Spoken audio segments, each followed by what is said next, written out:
kayan rubutu da yawa ka karanta da kanka kuma ma da Hausa ka rubuta waye zai fahimce ka a wannan zamanin ɗalibai ba su cika jin Hausa ba to ai kenan karkara mu yanzu abin da za yi ina gama jawabi na kawai sai kai naka to waye zai jira har zuwa lokacin yalla bai ina da wata shawara kai ke jawabinka da turanci ni kuma sai in fassara maka zuwa harshen Hausa fassara zuwa Hausa to ka tuna idan har aka samu wata matsala to wannan gashin da ya rage a kusura kanka kai to ya fara mana zan fara ai Dear students, ya ku mata da maza da duk masu fatan alheri. Yaushe ne magana da yawa haka? Hilabe na dan maka kuskure ma ne saboda.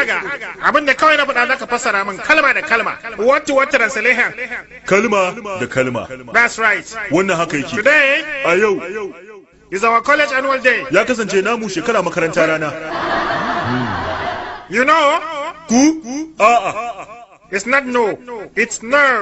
Shi ba a'a bane, sani ne. It's not no, it's K-N-O-W, no. Shi bai kasance na o a'a bane, ya kasance ka na o wa sani ne. You are mistaken. Kai kasance kuskurewa. Shut up. Shiru. Not them, you. Ba su ba kai. Not me, you. Ba kai ba ni. Okay. Shikenan kyau. The whole college. Rami makaranta. It's not a hole, it's whole. Ya kasance ba rami ba ya kasance gaba daya. Mr. Kailash Chandra.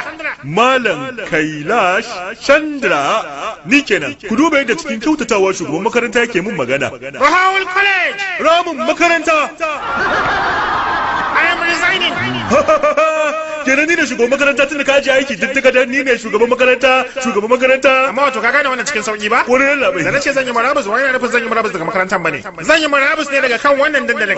To yi kenan shugaban makaranta ya marabus da duka zuciyarsa daga wannan jawabi a tafa masa. Tabi.